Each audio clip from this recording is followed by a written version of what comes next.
Hey, are you feeling the pressure to grow your business at any cost? Well, you're not alone. Growth can seem like the ultimate goal, but without the right strategy, it can lead to burnout, financial strain, or even business failure.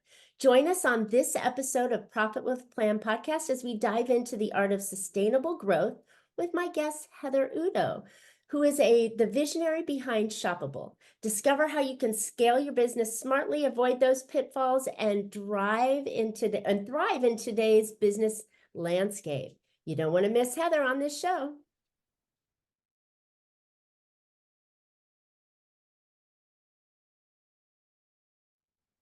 Hey, entrepreneurs, are you trying to make bigger profits in your small business? If you're like many of us business owners, increasing your profitability is always on your mind, and you're probably looking for ways to grow your revenue while growing your company as well. Well, you found a podcast that shares ideas to help you do just that.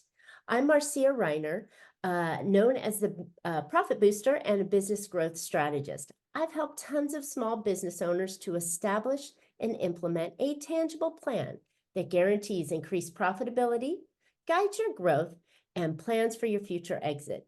Because building a highly profitable and sale-ready business creates a win-win scenario. That's more money now and a windfall when it's time to let go. And I want to share strategies that I've learned with you on today's Profit with a Plan podcast. But before we get started, I have something great to share with you. If you ever wanted to supercharge your business and avoid profit plateaus, operational headaches, or growth roadblocks, well, I've created a brand new Profit Booster playbook just for you. You'll uncover 3 essential strategies and a quick way to take action on them. Now, this isn't just a single-page report. It's filled with impactful strategies, actionable steps, and expert guidance to help you elevate your profits. Go download my free playbook at boostingprofit.com. All right, I'm excited to have my guest on with me. Heather Udo is a coach and the founder and CEO of Shoppable, a SaaS and award-winning technology business. She built Shoppable from the ground up into a successful business operating for 13 years and licensing it to numerous Fortune 500 businesses, including many on the Fortune 100 list. Her launch customer for Shoppable was the Wall Street Journal. She had launch partners such as Best Buy, Barnes & Noble's, Neiman Marcus on board. She holds 4 U.S. patents for the technology she invented for universal checkout technology. At Shoppable, Heather won the 2013 Women of the Digital Awards from L'Oreal, and she was named one of the top 10 most powerful millennials in Manhattan. She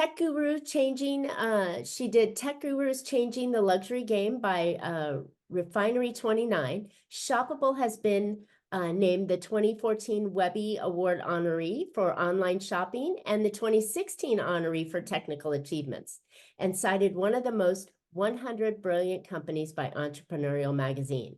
A lot of credits there, Heather. So thanks for being a guest on the show. Welcome to Profit with a Plan. Thank you so much for having me. I am delighted to be here. Awesome. I love it. Got a little twick in my eye here, contacts. I love it in the heat and dust of spring air.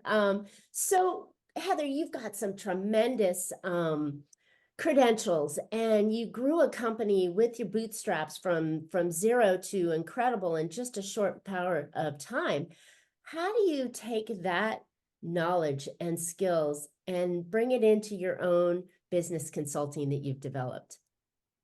Yeah, I mean, it's a lot. It's a lot. I mean, part of it is from my own, honestly, I learned it on my own, but I truthfully learned it from someone else first. So Nobody creates the wheel by themselves, right? Yeah, right. You know, I can't say that I learned it honestly on my own. And I think, and I think this is a really important point, and I don't want to like glaze over this because there's so much out there, especially on social media, that people are just glazing over the entry level jobs. Like, I don't know, Marcia, if you've experienced this, Oh my gosh. But like there's just so many people that think that they should be skipping entry level jobs and go from zero to, making $100,000 a year. And they skip the entry level stuff, but there's so much value in what you learn in in entry level jobs. And so I will say, there's so much that I learned even in, jobs that I had during high school in literally learning how to generate leads. I did door to door lead generation. Yeah, right? For a home improvement company. I knew nothing about home improvement, but I learned about sales and marketing by going door to door, selling something that people didn't know they needed, which was to replace their windows. And you learn so much about things like that. And when you can learn those types of skills about other industries, and then you get that foundation that is going to help you with your own, with your own business. And in any way, but just kind of fast forwarding ahead, uh, in my final year of college, I had this great opportunity to join a startup with a serial entrepreneur who was at the very beginning. He had an idea for his second company and was just starting it. So it was a PowerPoint. He was about to raise funding, and that was it. He had another executive and himself and nothing else. So I didn't even have my college degree yet. So I was clearly going to be the most junior person at the company. But I said, um, this sounds like a great opportunity. So anyway, so I learned everything from the ground up. I took the position, and whatever needed to be done, from literally sitting on the floor, putting together desks and listening to the conversations that these guys were having, to interviewing my future bosses, um, learning how to research marketing, learning how to do business development, learning how to sell. Once I sold something, I was customer success, business operations, literally everything at the business, but engineering, what I was involved with. But you get those entry level positions, and I was paid, bottom of the barrel. But I was first in, last out, and absorbed absolutely everything I could. And I And think I was, I think that's the piece that these Gen Xers or whatever we're calling them these days, the kids that are coming in that are so entitled that they come out of college, right? And they feel that they deserve this $150,000 a year job and don't want to do the grunt work. When in reality, college teaches you how to think, but hands-on in business where you're there sponging, learning how to deliver a product, how to sell a product, how to put together a desk, as you said, right? That's where you get the real business experience. oh my, And not to knock college, because I'm a college graduate as yeah, well, yeah. but it taught you how to think critically, not how to solve problems in business. Yeah, exactly. Exactly. I mean, and I was undergrad business too, which was great.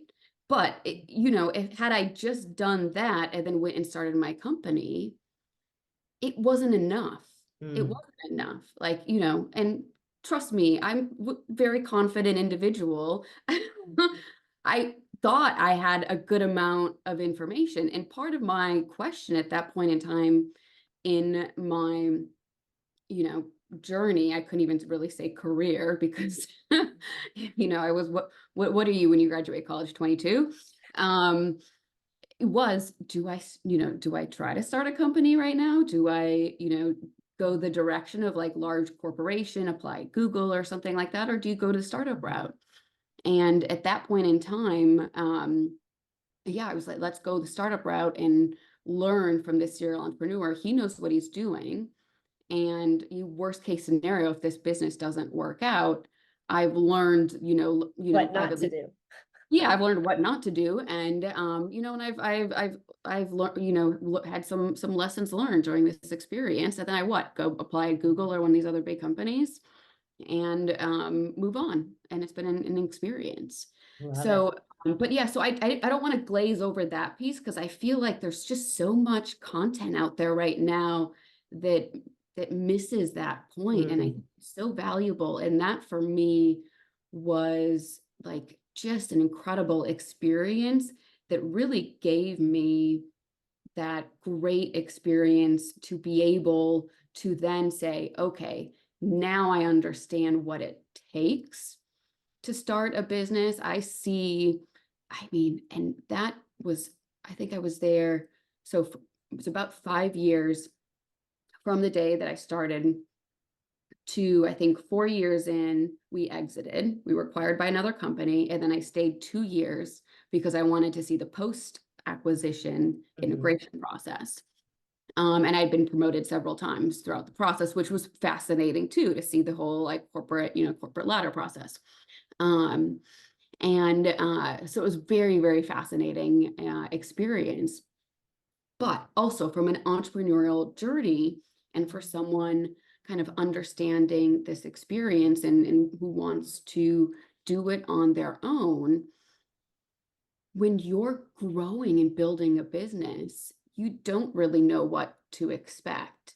And I will tell you, there were so many days in that startup's life where I thought the business was dead. I thought something came at us, and I just thought, holy crap, we're dead today. Like, this is it. And I'll talk about like can I talk about one quick example? Sure. Okay. So we were a lead generation company, and we left for the weekend, came back on a Monday, and looked at our leads that we'd been sending to all of our customers. And we had sent this flood of fraudulent leads, unintentionally, of course, unintentionally, but over the weekend, someone had attacked our systems with all this fraud. Anytime, there's an opportunity for arbitrage, some bad actor is going to try to find a way. And they did. So, of course, and I'm dealing with our customers. I was on the front lines. I had to figure out a way to tell them, we're so sorry. Oops. Oops. And it was really bad. It was enormous amounts of fraud. So anyway, I'm looking at this system and I'm just like, oh my God, this is so much fraud. Our clients are going to hate us. We're going to have to we're going to have to refund them all of this. And we're probably going to lose these relationships. I'm just thinking it's worst case scenario, the company is over. So what does the CEO do? And I'm watching how he's going to handle this. He gets all the leaders at this point, including myself, around the table, and we talk it out. We find a solution, and it's fine. We work through it, and it's not a big deal. And that was such an eye-opening experience of how to handle problems. To this day, my employees, when something a blip in the road happens, to this day, I still have an employee that will occasionally be like, you seem so calm right now. And I'm like, this isn't a big deal. Because it'll work out. Yeah. And I'm like, it's going to work out. It really isn't that big of a deal, because I've seen things like that. I've been through it, and I've been through it when it was someone else's company. And now I just understand, like, there's always a way through those, those things, especially if you're coming from it, you're coming through those situations from the right perspective and from from a good place. Like, we weren't the ones sending the fraud. It was a bad actor. Our clients knew that. They knew we had a good relationship with them, et cetera, et cetera. So there's always a way through it. And if you believe that and you have the right people, there's always a way. So it was just fascinating. So to kind of come full circle, that you bring, I think those are some of the big lessons, that when you have that type of experience, then you take that with you to your own company. That's so valuable, because when you don't, those are the types of things that you could shut down your company. That could scare you. And you're just like, well, that's it. We're closing shop today. Here's your pink slip. Yeah. You're like, okay, well, you're not gonna, we're just done. Can't make it through this, because some people will get scared and and just feel like I can't deal with this. This is too much stress, because being being an entrepreneur or business owner or executive, it's very stressful, Mm, and it can sometimes be. it can be. And if you don't have that problem solving skill and that type of experience, it really can be. So I Mhm. think those are key, some of the key skills. And then that's also what I try to help bring now, from my coaching experience to other individuals, is helping them see that there's a way through whatever challenge they have. And sometimes it's just about changing that perspective, and then first understanding that there is a way through it. Let's just kind of step back from whatever that issue is. Love it. Wow, what an experience that not everybody gets a chance to be able to come in and go, like your employee said, how come you're so calm through this, right? You knew that you had seen it before, you know that the path you're on is the right plan, and you can handle anything that comes in your way as a CEO.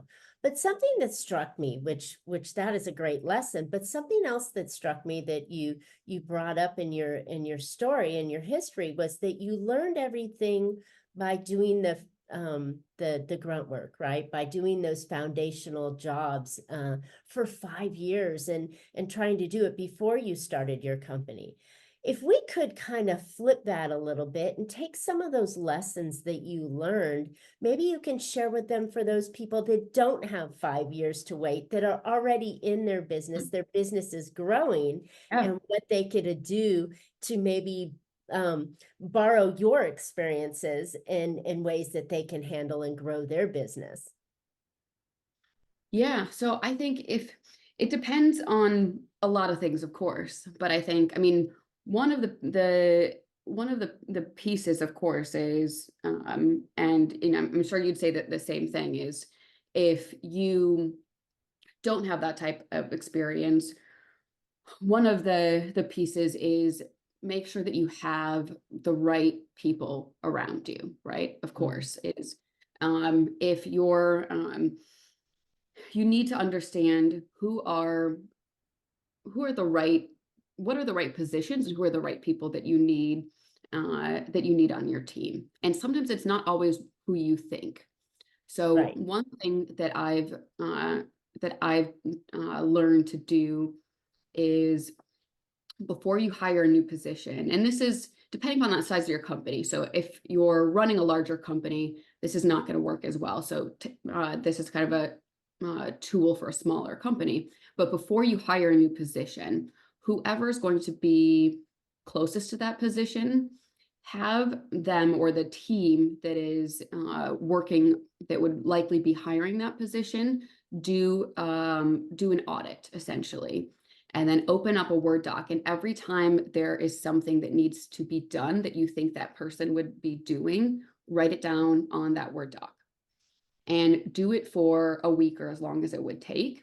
And then at the end of that week, look back at that Word doc and see what's listed there. And then do a review and see what those items are. And that essentially becomes what the job rec is. And sometimes those things need to be a review, and maybe there needs to be a little shuffling, but that review should be done before you actually go out and hire the person, because sometimes what you think you need is not exactly the reality of what it is. So that's one thing I would say for sure. Another Awesome. thing, oh, go And ahead. as an early team member on your team, you may not know exactly what their jobs are. And by doing that discovery of putting that list together of the job tasks that they're going to do, it will help you delegate that job over to them as well. Instead of saying, oh, I'm just hiring a salesperson, go out and sell. No, you need to have strategies and steps and tactics that you want them to do on your behalf. So having that job role listed out and developed before hiring is an amazing skill to have and requirement to have before you hire. So I think that's good. Yeah, that's a good point too, because so many people, that's a really good point, because I think a lot of times I'll hear people say, like, they'll just go out and put the rec because I just need somebody, I just need another salesperson, or I just need XYZ. and then they just put out the rec, they hire someone, they get a body in, and then They it's wonder kind of why like they're an not performing. yeah, exactly. Then it's like they're not performing, but it ends up a lot of time it's a disconnect between leadership and and it's more of a leadership problem than an individual problem, and not really performance, but they're not connecting of what's expected of that person in the role because it wasn't really prepared properly ahead of time. But had you even just done that doc, and then even just shared that doc, then even to clean up doesn't need to be fancy, but share the doc, these are the things that we really need help with, and that person looked at the document, that in itself would have made it more successful, most Oh, likely. exactly. Yeah. Exactly. And I think that's it. So many business owners, especially in the earlier phase of their business, will say that they're beyond them making the cash register ring for the first time, but they're still in that early growth cost, and they're looking at like they're still swinging the hammer or technically doing the work, they're trying to lead, they're trying to hire, they're trying to wear all the different hats. And I think that what ends up happening is they kind of half-ass do the jobs that need to Yeah. be done, rather than saying, okay, what's the org chart I need? I need help in this area. What can I only do? And what can I afford to pay? And to get these pieces handled in the right position, because nobody grows alone. They need to have a proper team on there. And there's so many different things to make that team be successful, Yeah. and like you said, you only understand that through experience, right? Yeah, But if this is your first company, you may not have that experience. absolutely. Yeah. So, and then another one, and this one is completely free, which a lot of people like. So, and this is kind of one of the principles, which is your network is your net worth. And if you're looking to, grow your revenues, which we all are, and a lot of people miss this. So your LinkedIn network, your Facebook network, whatever it is, however many connections you have, each one of those people is a possibility for a connection that not necessarily that person itself is your customer, because most likely a lot of those people are not qualified to be your customers, but a lot of them probably know someone or know someone that knows someone that could potentially be a customer. So depending upon what your business is, depending upon what you're selling, your category, things like that, you can send a very simple, but make it really authentic message to every single one of I would do it on LinkedIn because it's more business oriented, but send a very simple message to everybody on your LinkedIn, especially if you're earlier in your business journey.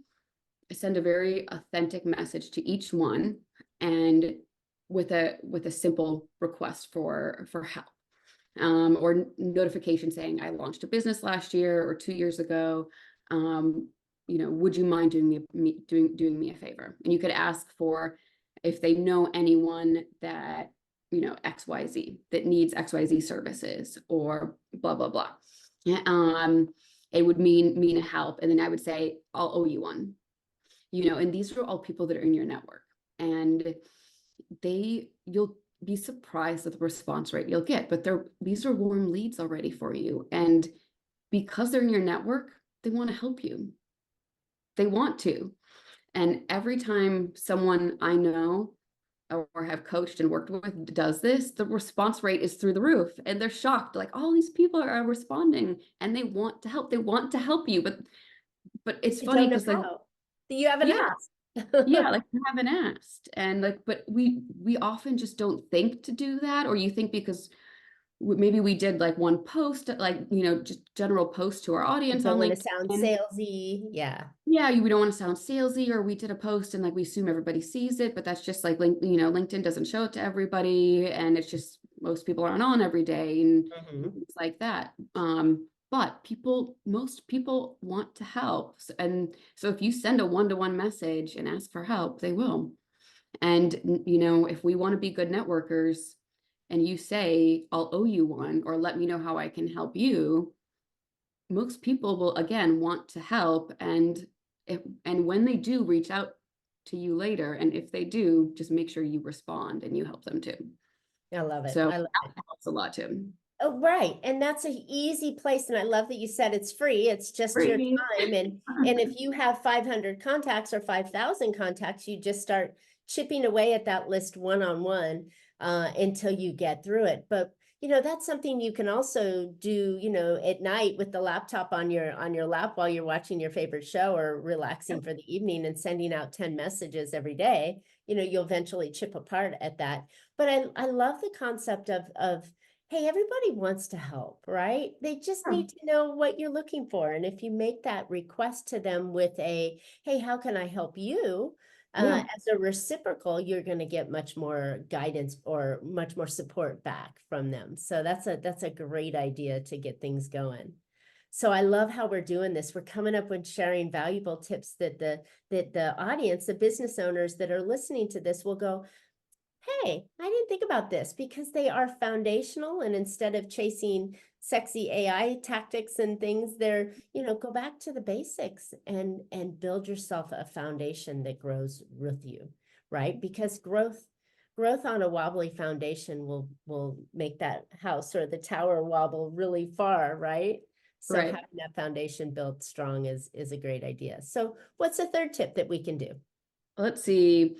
Um, Let me see. I would say, I mean, another one that I think is really important is, and this is, again, I like trying to keep things really simple. So I think, it's important as you're throughout the business journey, and this is true at the beginning, this is true at the middle, this is true as like you're growing, but everyone's heard the saying, don't reinvent the wheel. But this is true with as you're thinking about different parts of your business. So many, especially, so I come in from the tech space. I work, I still work, well, I'm still running a tech business, but I still work very, very heavily in the tech space. So I see a lot of tech companies that continue to burn dollars and resources trying to reinvent the wheel and build different parts of their company that is absolutely not necessary. They're building like add-ons to it where someone else already like provides that service. And for, sometimes like $100 a month, they could be licensing that from someone else, like a CRM, or something. Like, why are you building your own CRM when you're not a CRM company? Right. And things like that. And those types, I'm just giving one random example, but those types of things will really, really distract from growth, because taking away your resources, taking away money, engineering resources, everything else. And there's just no point to it. But I think sometimes business owners, I don't know if it's part of it is we do it because we can. Sometimes maybe it's ego, sometimes it's excitement, maybe sometimes it's we want to own everything. I don't know if it's like I don't know, but I just see it happen so many times, and it just doesn't make any sense. And anyway, so I want to like call that out too, because it's just such a distraction from growth and the core of somebody's business. So I call that out, and I kind of make it something that I make sure to bring up to other business owners too. That's a really valuable point, because we can go down those rabbit holes chasing things that we really shouldn't be chasing. If we can keep clarity and focus on the task at hand, right? Yeah. And using your CRM example, there's plenty of free ones you can use in the midterm. Then there's those that you can pay and get into that, you can expand upon later on. There's really no need to recreate the wheel, as you said. And I always like to put a a set of questions to every job or expense that when I'm coaching my clients, to ask yourself, what does this bring in a new customer? Does this create a new customer? Does it keep a customer, right? Or does it increase the lifetime value of a customer? And when you're making decisions in your company as to whether we go this route or that route, or whether we spend money on this or spend money on that. If you can take this litmus test with these 3 questions and answer them, they'll keep you on path, right? Rather than chasing that rabbit hole and going, oh, I need a new CRM today. Let's put all the resources in, which I is love that. Yeah, bonkers. So many I love that. companies just chase the wrong things. And I think that's where the support of people like you and I come in for our clients and are able to say, hey, is that really what you need to be spending your money on? Or is that really the time and effort we want right now? Or could we put a pin in it, as they say, and push it out to next quarter and finish this task so we can move forward in the direction we want to go? Right. Yeah, maybe we revisit that later. Yeah, exactly. Yeah, I love those Exactly. questions. Exactly. Well, Heather, this has been a great conversation. You've given us some really great ideas that business owners can put in their business to help them grow and, to make sure that they're on track for what they want to do. Where can listeners find out more about you and your coaching and Shoppable? Yeah, so for Shoppable, they can find us at shoppable.com. And then for coaching, the best place to reach me is on Instagram, and I am at Heather_Udo, spelled UDO. And if they're interested in coaching, they can DM me Profit Pod, and I'd be happy to give them $300 off. Oh, nice, nice. That's nice. Very generous. Okay, excellent. Well, listeners, I know that this has been an interesting conversation, and a kind of a view from the top, right? What to do and what not to do from somebody that's taken their company from zero to incredibly successful and has all the accolades to do it. Not often do we get those experts on the show to be able to say, let's peel back the curtain and say, hey, what are some of the strategies and ideas that we may be overlooking or stepping over to get to the next growth opportunity? And maybe it's time to step back and go, hey, let's focus on this for a little while. So what a gem we've had today in having Heather on. So thank you, Heather. And we appreciate you being on there. So listeners, I hope you found a couple ideas to put into your business that will help your business be more profitable this year. And I know that Heather's ideas have helped, and will maybe put a little bit of a different lens on your rose-colored glasses today. And as I mentioned, if you wanted to supercharge your business, go ahead and download my new Profit Booster Playbook, packed with 3 profit strategies and the actionable steps that you can use to make this your most profitable year ever. Again, they're foundational, but you know what? They're so juicy. They're really going to move that needle on your business. So go grab it for free right now at boostingprofit.com. And Heather and I would love to hear your questions and feedback. Tell us the one takeaway that you're going to put into your business. Hit us up in the chat, and Heather and I will respond back for it. And while you're at it, please subscribe. You don't want to miss next Tuesday's show. And you can always catch Profit with a Plan on any of your favorite podcast players. And we're looking forward to more great profitable information on next week's show. So until then, make your plans and profit with them. Thanks so much.